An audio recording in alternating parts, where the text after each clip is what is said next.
Okay, right. It is just after 9:30 now, so I will make a start. So good morning to you all and a really warm welcome to the BDO Property Forum. I'm Andrea Hunt, Business Services and Outsourcing Partner and the lead partner for our National Service Charge Accounting business. Now, we actually had hoped to meet you in person today, which would have been fantastic following a few years of remote working in the pandemic. But unfortunately, we've had to make the decision of actually making this a virtual event due to the rail strike starting today. So massive thank you to you all for joining the session remotely. And please note that this session will be recorded and then shared with you all after the event. So I'm absolutely thrilled to welcome Paul Bagust from RICS, our keynote speaker today. Paul is the head of property standards and is an experienced member of RICS and has delivered many high quality projects and products, including the Small Business Lease and Occupier Satisfaction Survey. Paul has specific responsibility for the development of professional guidance, pathways to membership of RICS and member engagement. And the role of the RICS standards team is to be the centre of excellence for RICS in terms of standards, providing expertise on and insight into the areas of practice in which RICS members operate. So today, Paul will provide an overview of the RICS International Building Operations Standard Framework. If you have any questions for Paul, please do submit your questions using the Q&A function appearing on your screen. If we have time, we may ask Paul to comment on some of the questions, or otherwise we'll include some of those questions and answers in our follow-up after the session. And then just very briefly, after Paul's presentation, we will have an overview from Kathryn of BDO of the BDO PropCost service charge benchmarking project, which we will be launching in the autumn of this year. More detailed information will follow at a later event. But we will just give a bit of an overview of what's to come after Paul's presentation. So at this stage, I have great delight in handing over to Paul. Thank you, Paul. Thank you, Andrea, and good morning, everyone. It's a real sort of mixed feelings today. It's a real pleasure. It's a real pleasure to be here, and I'm really thrilled that RICS and BDO are working so closely together, and it's fantastic to see. It's a real shame we're not there enjoying the bacon rolls and getting to sort of meet each other, but I was looking forward to that. But there will be other times, and you know, let's make sure we meet again in person. But so thank you very much for the opportunity. It's as I said, it's a great pleasure to be here, and I think it's perhaps a theme that we'll touch on, but it's really encouraging that you know, property professionals working across accounting and real estate and surveying, you know, meeting and talking and engaging, which is something to be encouraged, and perhaps something that something we might touch on. So really, I'm here to talk about the new RICS International Building Operations Standard, and really what I'm going to talk about, in case anybody was worried, I'm not just going to sort of go through the document line by line and do that. Or actually, what I really wanted to talk about was, why have we created the standard, you know, and what is the future of the sector, and what is the future of the profession? So and hopefully, you know, people may disagree with some of the things I may say, or you may violently agree, which would be even better, but definitely want to kind of hear what people's views are and thoughts. And really, it's been such a dynamic period of change, I think, you know, we're seeing old models being redefined almost constantly. We're seeing new people moving into the industry. So that's the sort of context for this. If we move on, I don't think I control the slides. So that's the International Building Operations Standard. It came out in February, and it says there, and it says what it is. It is a framework approach to understanding building performance, and it's, you know, it's a new thing for RICS, but ultimately, you know, for those who, some of you may not know who RICS, you know, the RICS is a 150-year-old professional institution with a global footprint. We have land, property, construction. We represent the life cycle, but what it says on our coat of arms, it says there is measurement in everything, and ultimately the profession is one that measures things. And that's sort of the genesis of what we were talking about. Is traditionally, you know, what have we measured? and we'll talk about that. And then actually in the future, what will we be likely to measure? And that becomes sort of the genesis of the future of the profession. If we could skip forward. So IBOS is really looking at, what we measure and then how we measure it, and then really talking about, I think, the skills and the role that professionals play to continue to demonstrate and add value and remain relevant. I think that's the important piece. It's about, professions have to change and professions have to evolve. Blacksmiths and these things. It's happened for centuries. They evolve and they change, or they become irrelevant and they disappear. And it's really important that professions can do that. And I think certainly, I would say I'm very optimistic for what we've been seeing in certainly during the pandemic, but even pre-pandemic, about the role that property professionals play. And I'm using the term property professionals rather than chartered surveyors because there are so many people involved in the property profession. We don't own that property profession. There's so many people and different people involved. So IBOS is really talking about a few things. And one of the things is about benchmarking, clearly, and I would imagine everyone on the call at some point has said, we need better benchmarking, we need consistent benchmarking to be able to kind of demonstrate and measure value to drive property strategy. And I think we would all agree on that, and that's why it's so fantastic to work with people like BDO who really understand the concept. And we'll talk a little bit later, I think, about some of the work we're going to be doing on service charges with the BDO people. But, and this is the interesting piece, I think, is the extent to which the expectation that property has changed over the years, or over recent years, has been so rapid and vast that now people really understand the role that buildings play. And IBOS talks about sort of data-led, people-centric, and I think that's one of the crucial things.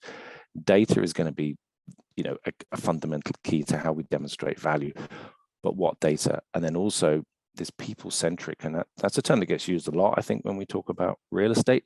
People-centric real estate. What do we mean by that? How do we measure that? How do we prove it? How do we demonstrate it? And probably important to say at the outset, no one has all the answers to this. So it's not like, the standard is not there to answer the questions. The standard is there to help frame what the questions might be. So, no organization has said, right, we've got a perfect building. We completely understand the way our people are interacting, et cetera, et cetera.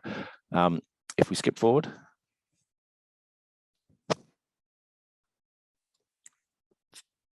So we did this paper. It's on the RSS website. All these are on the RSS website, rss.org/IBOS. And this is really sort of some of the things we were talking about. We did a paper with a really clever chap called Rob Harris. Some people might know Rob Harris, Ramadis Consulting, called The Age of Unreal Estate. And we were looking at all these trends and themes and the expectation of real estate. So you have all of these conversations on ESG, everyone saying, well, we need buildings to be more sustainable. We need them to, it's a few years ago, everyone was talking about single-use plastic and the FM supply chain. Now it's carbon management, zero carbon. There are other things. There are, what's our electrical vehicle strategy? How do we manage work from home? There are so many things being thrown at property people, but on top of, how do we create environments which are producing great places to work?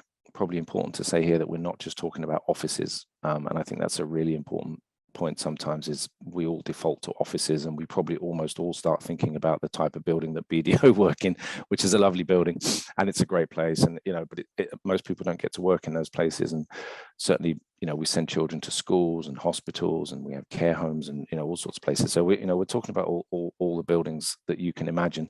And then I think, how is the profession going to service all of these expectations when people are so now, I guess, the consumer of a building is so really mature in its understanding of what a good building is, and therefore that's a huge challenge and also a huge opportunity. And so I'd recommend you have a look at the paper, The Age of Unreal Estate. It sort of discusses some of the themes, and we'll touch on a couple of them as we go through.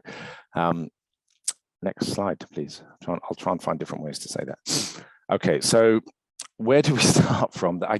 We start from this perception, and it is probably, it's not correct, but it's definitely a perception that many had that what are buildings? We've been having these conversations for centuries. There's not an awful lot new around the role of buildings, and certainly there's lots of evidence about industrial revolution and the way buildings were constructed and dealt with and used. That these conversations have been having a long time. But traditionally, people have said, well, buildings are really, if I'm honest, they were more about the investor. They were more about the sort of capital investment and the investment return. But definitely now we are much more focused on the user. So therefore, the issues that are coming forward, the environmental crisis we've touched on, health and well-being. This is a relatively new concept for real estate to really embrace that piece on productivity, which is the eternal challenge and a really difficult thing to crack. And then you've got obviously the financial return is still a critical success factor in buildings, and then you have all the social value as well. So there's this huge number of challenges, and if we go forward, I've sort of put some pictures in just because I like looking at pictures of buildings, but also just to kind of demonstrate what we might look like. So how does an industry respond to all of these issues? How do we innovate? How do we create solutions? And probably, I've been at the RSS for a while, probably for a dozen years, we've been saying, oh, well, real estate, it should be a boardroom issue. It should be a boardroom issue. And, we've never really seen, real estate discussed at the highest level. And now we are definitely seeing it discussed at the highest level. It's a constant in the newspapers around the future and the role of buildings, and the impact they have on, as I keep saying, the carbon, the waste, water, etc., but also the impact they have on the people. So we were just, and I do this presentation sometimes for students and for people, and because one of the things we definitely want to do is encourage people to try and see buildings differently, to try and encourage them to understand the issues we're talking about. So, there's a picture of a very traditional office. I've worked in offices like that. We still see offices like that, and clearly that has to be a difficult place to work, and we probably won't see a return to this, or we may not. So there's a place that's kind of noisy. It's probably quite hot. It's probably very it's probably quite uncomfortable to work in. Whereas if we go forward, I think not every office will look like this, but you can see the idea that people are starting to think about. And again, I'm sure many people listening to this would be, of course, we understand this, but much more awareness of the user. So it's not just about sort of defaulting to what everybody else is doing. So you see, there was a lot of talk during COVID about hybrid working and all this, but there was no real kind of explanation or context given, and it's the context and explanation which make the role of professionals so critical to the future of how we work, or where we play, or or how when we're ill, etc. So this has to be thought through, and we have to integrate solutions with building designers, architects, and then we have to bring in other professionals, engineers, surveyors, facilities managers, etc., to create these kind of environments. They may not look like that, but you can see there's an opportunity for people to work on their own, to collaborate, to whatever. So and if we look forward, maybe to some other sectors. I'm not sure what's on the next slide. Oh, there you go. So this is, and I, this was, we've spent a lot of time talking to people. It's been really interesting to, with IBOS, talking to governments and talking to people who run, the school estate, because, and this is all around the world. These issues are global. Everyone's having and wrestling with these conversations and talking. There was a huge amount of concern during the COVID about the quality of air in schools, and that will continue. And how do we solve it? And the solution to that can't be open the windows and tell the kids to put a coat on, so that's why the real estate piece is so fundamental now and so central to strategy. And we'll talk about the challenges when I show you what IBOS does, but ultimately, there's a building there with obviously not much light.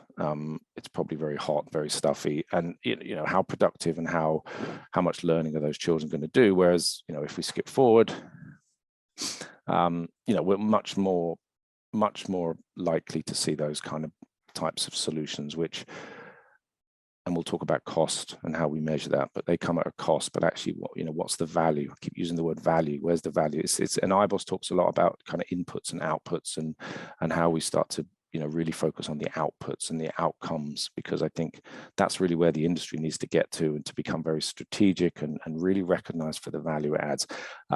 So that's more the sort of school environment that you might see.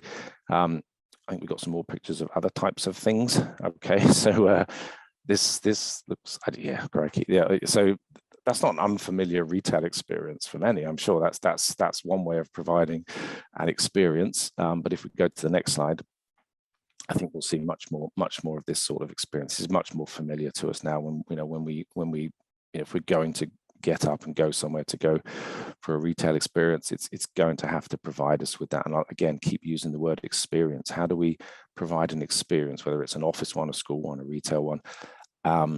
It's really important, but measuring that's the key thing. How do we know it's a success? How do we measure the importance of that? Let's go forward. And again, it applies in every kind of environment. It's so important to our society and our communities and our well-being. I mean, this is an Alzheimer's unit in the care home, and I've spoken to a few people who are responsible for these, and the amount I've learned from their knowledge and awareness of how lighting affects people's moods, and that can be applied in any environment where people have different needs, or autism, etc. So how lighting and space and how it's used and how it flows to provide environments where people who have challenges and difficulties can improve. And I think it's amazing to see so much innovation and response that isn't necessary, I don't think traditionally has been understood or recognized. So and in these kind of instances, it's extraordinary. But it also works on the next slide, I think, which is a prison. And it's important that we use space and light and provide the environments there that are appropriate. And it's really about that strategic understanding of the business needs and the business objectives, etc. And I'm probably people saying, yep, we know all this on the call, but it's always really, I think it's really important to frame it that the real estate solution is so critical to the business objectives. And I think the real estate solution now comes with so much extra than it used to come with in terms of understanding experience and understanding impact on sustainability, etc. But the crucial bit is, what are we measuring? How do we measure it? And I think we will come on to that on the next slide. So when we began with the paper I talked about, this was sort of trying to be interesting, and it was interesting. And I think this has actually been done by others, it turns out. But we looked at sort of Maslow's hierarchy of needs, which was interesting. And we were saying, well, could you apply that in the context of a building? So, Maslow identified that certainly if you want people to thrive and grow and develop and kind of achieve their potential, they need certain basic things, food and water at one level, but as they kind of move through, they need a lot more. So this is the concept of IBOS. This is where it started to evolve. And we said, well, okay, so if a building, what does a building do? That's the question we've been talking about for years. What do we actually measure? And then we started to say, well, actually, obviously it's there to be, keep the elements out, it does that, but what else does it do, etc. So we started to develop the concept, and I think on the next slide, this was interesting. So I'm sorry, I skipped forward, but the next slide is RSCS does really good research. I don't know if any of you have had a chance to look at it, but every month we do economic research. We do it all around the world. We do sector, residential, commercial, offices, etc. But the global one is really interesting, and certainly, during COVID, again, the industry did really well because it didn't panic. I don't think the property industry panicked.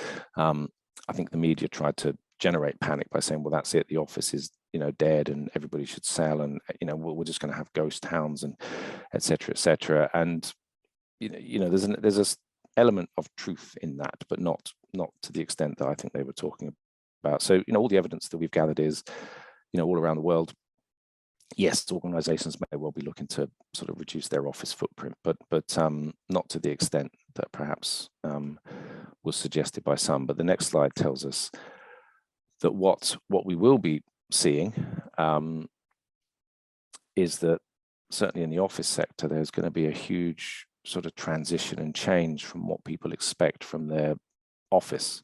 And if we want to attract people to work, and if we want to attract people to your organization, and this would be interesting to hear what your experience is in terms of where you are on the return to work program, and what people's experience is of doing that and how people feel about coming back to offices.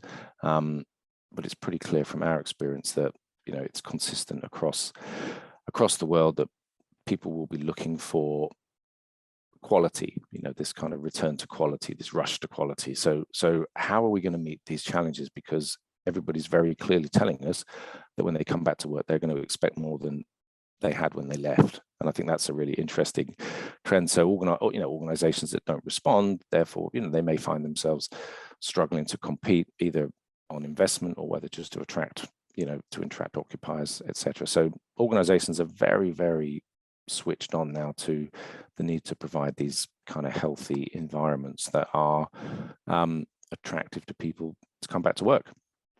Okay, so the next slide.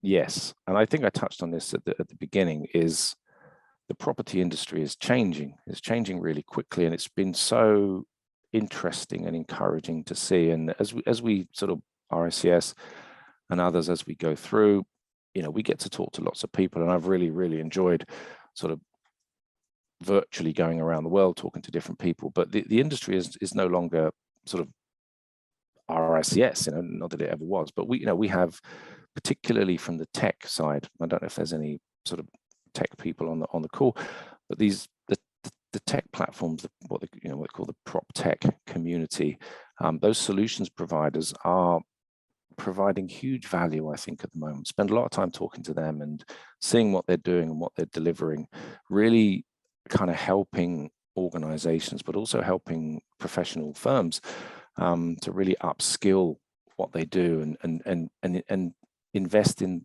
solutions. But I think the key point here is investing in the right solutions, because, you know, what I'm hearing is, you know, lots of organizations collect a huge amount of data. Data is the key to this, but huge amount of data, but the data that they collect doesn't necessarily help them make the decisions that they want.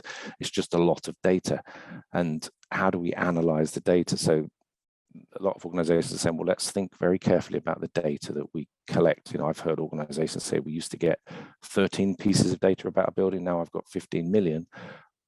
I'm no further forward in terms of making decisions around that. I've just had to recruit 6 data analysts to help me make those decisions. So I think the prop tech engagement and those data analysts coming into the sector from all over the place. Some of them are coming from property, some of them are coming from outside, but then also we're seeing much more engagement with, and probably something we'd definitely like to see more of, is how do we work more with designers, architects, people who are involved in retrofit, etc., because those are going to be really important, and linking it again to the user experience.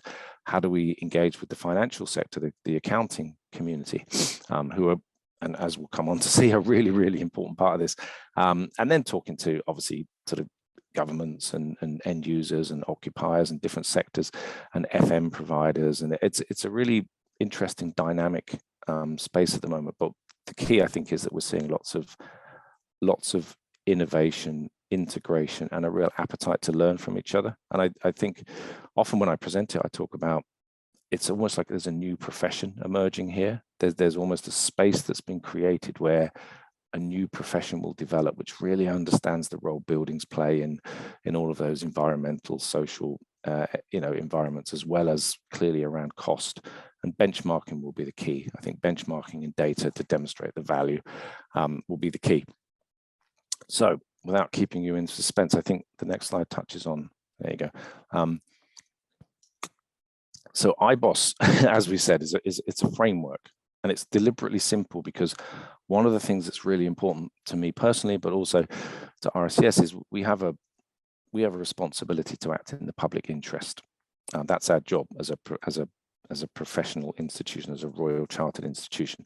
And I think it's really important in the public interest that all buildings can try and improve. It's not about saying you're failing, it's about saying you can try and improve. And I think all buildings can try and improve. So we wanted to create this framework document that was deliberately simple, because we want people to kind of be able to understand it and explain it to other people. So, you know, we're talking to people who run police stations, usually policemen, you know, and they're not property professionals. And we are trying to say, look, the role professionals play will help you significantly, but the concept of IBOS is, what data do you collect and how does that data relate to each other? So it's a very holistic approach to operating buildings. It's very much a sort of all in one place. One thing IBOS is not, it's not an accreditation scheme. It's not a certification scheme.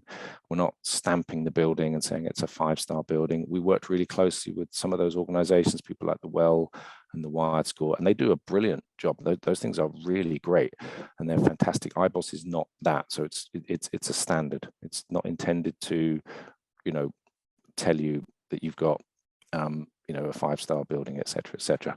We are going to try and help you with that, and I'll explain how. So the sort of, if we go through the pillars, really quickly, they'll be very, again, all the property people, experts, probably rolling their eyes at this point, but we have compliant.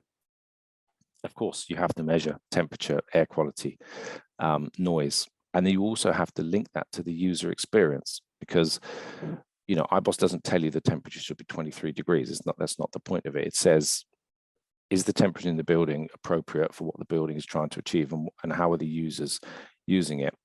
Are you measuring noise? Because we all know noise is a huge, and I think interestingly, everyone I talked to who's gone back to the office said they didn't realize how noisy it was, and they're really struggling to actually get any work done, because all the interruptions that they probably just sort of factored into the day, but actually just listening to people chatting all day is a huge kind of disruptor. And actually, we all know that if somebody takes you out of the space where you're working, it takes you about half an hour to get back to the point that you were before somebody interrupted you with the noise. So it's a massive impact on user experience, etc. So how are we measuring that? If you're not measuring the noise in your building, in your workspace, then you ought to be thinking about it. We're not mandating anything here. We're not prescribing it. We're just saying, let's ask these questions.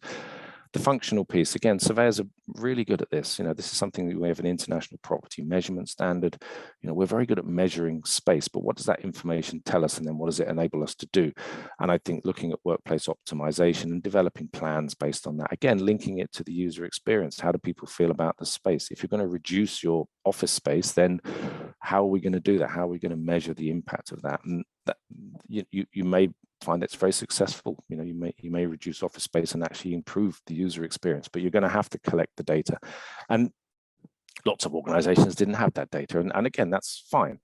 But I think as we look forward, we can certainly start to think about how we measure and use space, but start with measuring the space and then think about how that data might be kind of useful to you. Now, this third pillar is really important. And this is kind of the work really excited about doing with the guys at BDO on the cost benchmarking, because my experience, and certainly talking to lots of people, there's all the expectations of real estate, etc. We want zero carbon, we want this, we want that, but very little focus is put onto the cost. How are we actually going to pay for it through things like service charges? How does so we wanted to recognize here that in the middle here we've got this cost pillar that's critical, that any organization has to be able to have good operating and life cycle costs, and certainly working BDO on the service charge code, recognizing, I think, the need that there's challenges within documents like that about ensuring that we integrate skills. Surveyors are not necessarily the right people to understand accounting terms, audit and end of years, etc., etc. So we want to kind of work with the industry to create a better service charge code, which is something we are going to be doing. We're starting that work quite soon. But again, those costs need to be benchmarked and they need to be put into context. But if cost was no barrier, then clearly we could deliver anything we liked, probably. But understanding that there's a cost implication, it gets into the landlord and tenant relationship, it gets into the leasing relationships, etc., etc. So, and I think property people are incredibly practical people, and I think they're always the one who will say, well, okay, who's going to pay for that? How are we going to fund that? And where's the money? And how do we create the business case, which is really what IBOS wants to talk about. So, you want to introduce contactless cleaning because you want to create, a more hygienic space, right? It's a great idea. There's a cost attached, okay, but those are the inputs, but where's the output? The output is going to come in terms of the value and the performance of the people that will benefit from that, right? So there's a relationship between the pillars that I think is really interesting, and hopefully this is a way to explain it to people who may not necessarily understand it. The sustainable pillar speaks for itself. mostly, but I think the focus is so heavily on carbon at the moment that some of the other issues may get missed out. But it's certainly for sure, operational energy use, but your waste, your water, the circular economy concept, about how is the property strategy helping you to reduce the amount of stuff that comes in the into the building, so that you then don't have to dispose of it. It could relate to furniture, it could relate to office equipment. It doesn't have to just all be about carbon. Your single-use plastic, what's your supply chain, the responsible business approach to your supply chain? What's your transport policy? Do you have electrical vehicle? Are you thinking that, talking to the police service, that hugely amount of work going on actually around how they integrate electrical vehicle charging points for the police service. So, the sustainability is such a huge subject that, we're not sure that may not be the right word, and we'll definitely sort of change this as we go forward. That's one of the things with IBOS. It's we're at the beginning of something that we will commit to for a very long time, and we want as much input as we can get from everybody on the phone, because we want to hear how it works, and if it doesn't work, we want to change it, and we want to make it, and we want to create more content to support the pillars as we go forward. The final pillar is the one we're really talking about, but it links to all the other pillars. So the performance, how are you measuring well-being? How are you measuring satisfaction? And understand that, some organizations haven't started to do that yet, and that's fine. It's a case of, but we want to start doing it, and then and understanding what would impact well-being and satisfaction of your people, whether it's, and I'm sure anybody who's sat on a help desk, how many phone calls do you get about the temperature? These things are difficult to solve, but the solution may not necessarily mean we have to completely install a completely new system. It might be that the complaints, etc., that you get are only in one room or a small part of the building, and therefore the solution might be more affordable and simpler than you think. But you need the information and you need the data. I think that's really important. So that's the concept. It's holistic, deliberately. It's high level, deliberately. It's not an accreditation scheme. What IBOS does is it helps you ask questions. So if it says, have you collected this data, and then with this information, and that's really what the next slide might talk about. This slide, yeah. This is okay, so I think I've talked a bit around there. So this is so IBOS sits there. So it kind of is informed by things like certification schemes and accreditation schemes, but it also feeds into your asset management strategy, your asset management plans, etc. So it sort of lays across the top of some of those things, and it brings that data into into one place. And I think that's really what we're trying to get to. It's a way to understand it in a sort of simple way. And within the document on the next slide, what we've done is we've sort of set some very simple levels of maturity, because all organizations are at different levels of maturity in terms of their understanding of the building. So, and we are trying to sort of help organizations to identify their needs so that they can then engage with professionals to try and improve that. And that's really one of the things we want to say is it's critical. Building performance is critical, and professionals are going to be the absolute solution to a lot of your problems. So undeveloped, obviously, basically no data, all the way through to advanced, where you have systems, you have automated systems, and you use the data to report, and then you use it to improve, and you've got some sort of technology and automation, etc., etc. So there's a sort of maturity score, and the reason we did that is on the next slide. Now, I'm not supposed to really show you this because this is a very sort of beta version of something, but RICS will develop this, and it will be out hopefully this month. It's a self-assessment tool, really. So it's not a building management system or anything. It's not intended to do anything like that. There's no data about the building going into this, but what it is, it's a way to score yourself against the IBOS pillars and columns. So you can see along the top, you've got the pillars: compliant, functional, economic, sustainable, performing, and then you've got the sort of self-assessment. So you sort of tick temperature, etc., and you can rate yourself. And if you go on to the next slide, you'll see at the end of it, you get this sort of self-assessment score. You'll get one for each pillar, and then you'd get an overall assessment score. And I've seen similar things. And I think it's just a really quite a quick and easy way. Certainly at RICS, one of the things I really want is for us to create standards and create solutions to help you use the standard, rather than just sort of throwing something at you and saying, right, off you go. It's very, very hard to then implement and change. And again, working with BDO what we've been doing on service charge accounting and how we implement them. I think we've got a few ideas on how we might do that, which is great to see. So trying to provide solutions as well as just sort of suggesting the problem. So based on that self-assessment report, you would quite quickly work out as an organization, well, we're doing pretty well on this, but there might be ways we could improve this.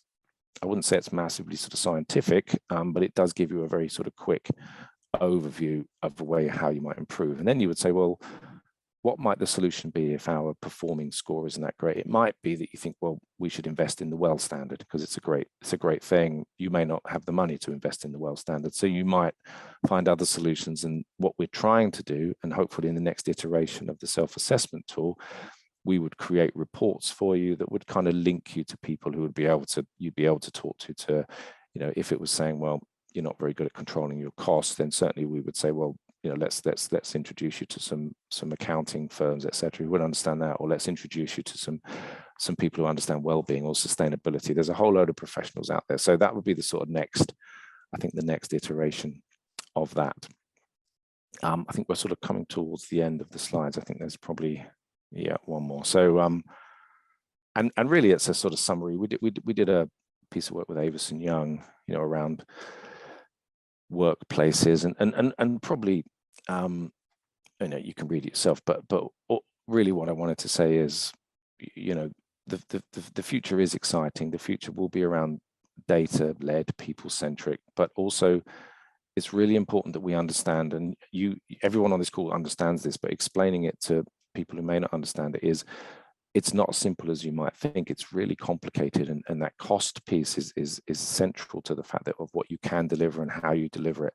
But what we want to see is this transition of a profession that is moving very much from the input side into the output side. And probably something we haven't really touched on is how that might impact valuation in the future. You know, if we start to have consistent data collection and consistent benchmarking, how is that going to impact the real value of buildings? And that will be something, I think, and again, it's a 10-year plan. The industry doesn't move quickly, but the industry has to remain relevant, and we have to really focus on what people are telling us they need, what the occupier needs.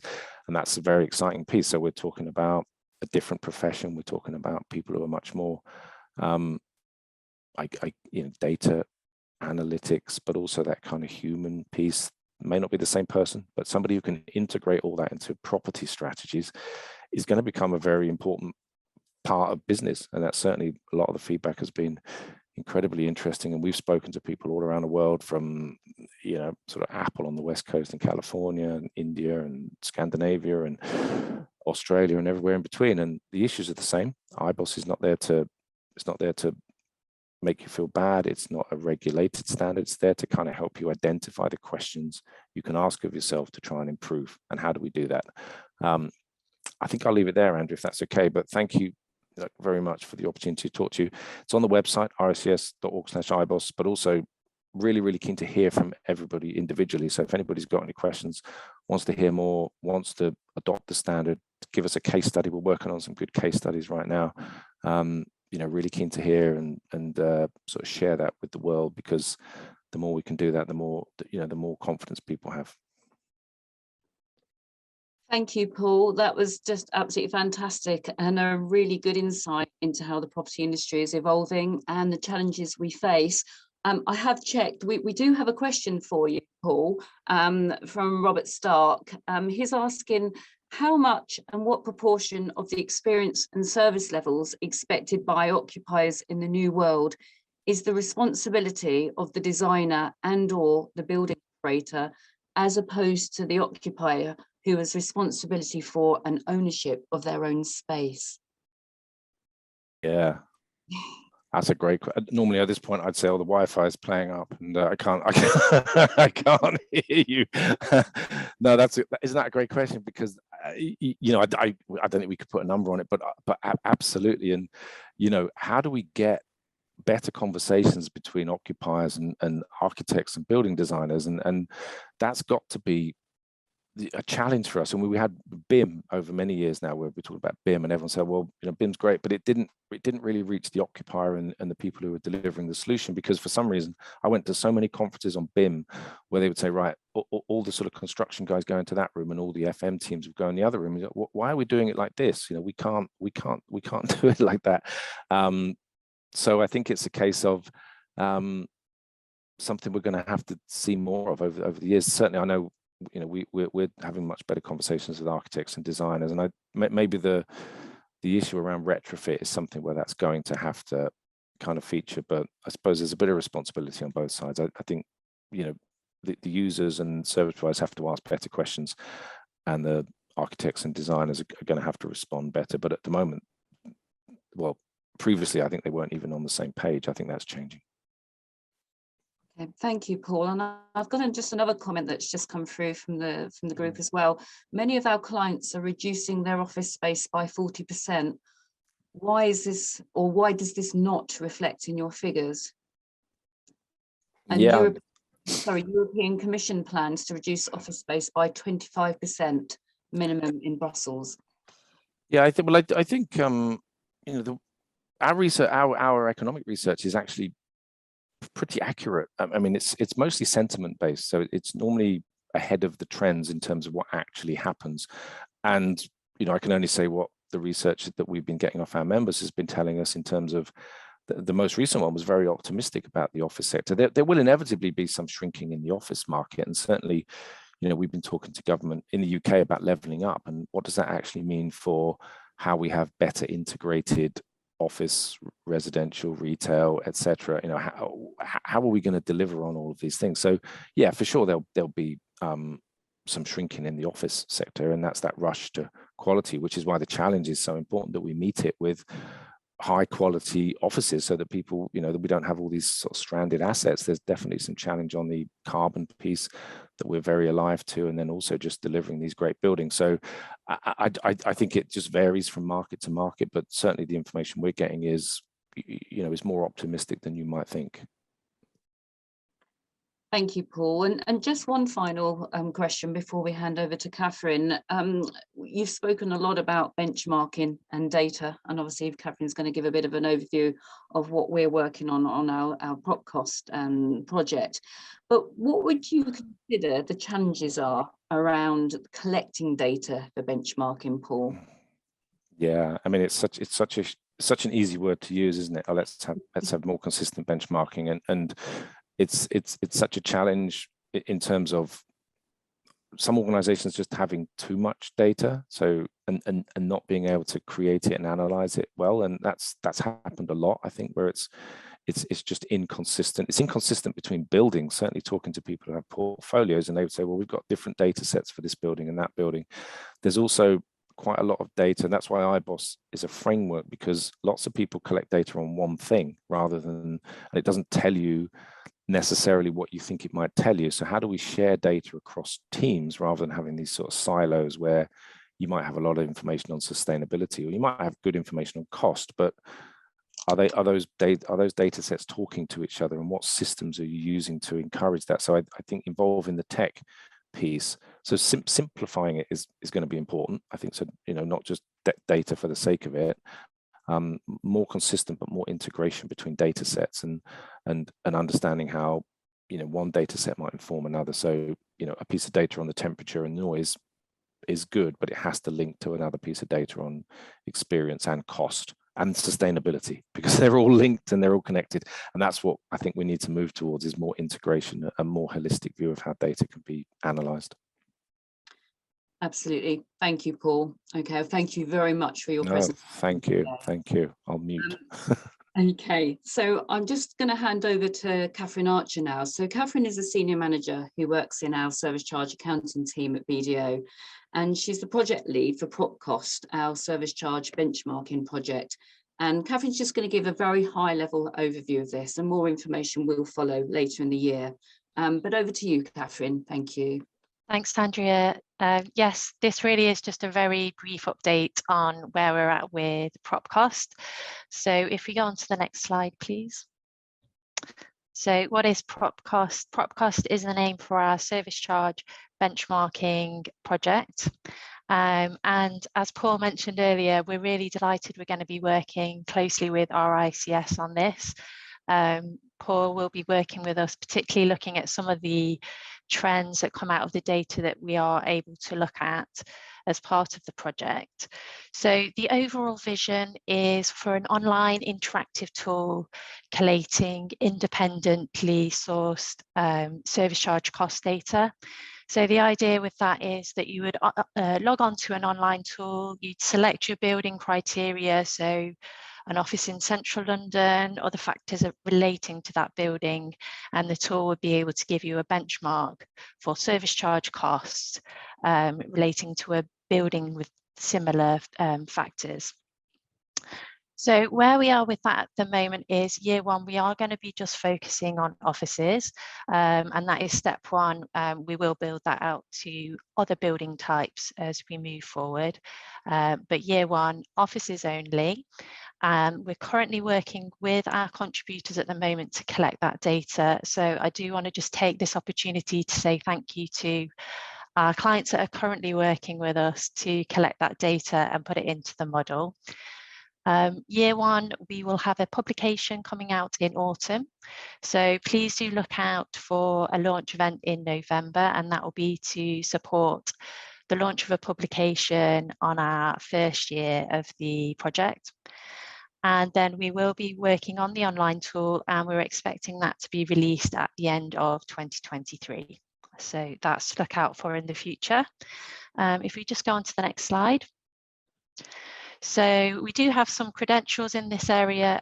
Obviously, we've got the Service Charge Centre of Excellence here, but outside of that, we also have a shipping team at BDO who operate a similar operating cost digital tool.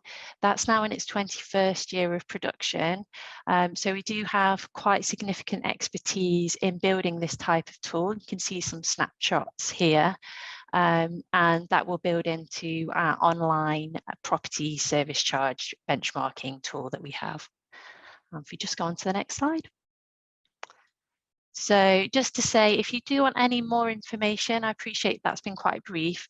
Please do speak to me, or if you've got a key contact in our service charge team, please do speak to us about the PropCost project. And equally, if you want to become a contributor, do get in contact with us and we can give you more information about that. Thank you. That's lovely. Thank you, Kathryn. And thank you to Kathryn and Paul today for your presentations and for the effort that you've made today. And I'd also like to say thank you to all the organisers of this session today, and also to all of you that have attended. Thanks for joining us to this virtual event, and hopefully we will be organising future events where we will be in person. I think we've got highlighted on the screen, save the date for Wednesday, the 21st of September. Hopefully we will be arranging an in-person gathering then, and we very much look forward to seeing you all in person and sharing more ideas and providing more updates on these exciting projects. If you do have any feedback or ideas for future discussions and presentations for these events, then we would love to hear from you. So please do email either Kathryn or myself or any of your contacts, and we will obviously sort of pick up any of those themes and keep sharing our ideas and thoughts as we go forward, as we face the new challenges this year will bring. So again, thank you to everyone joining and preparing and speaking, and we will see you very soon. Thank you. Thank you.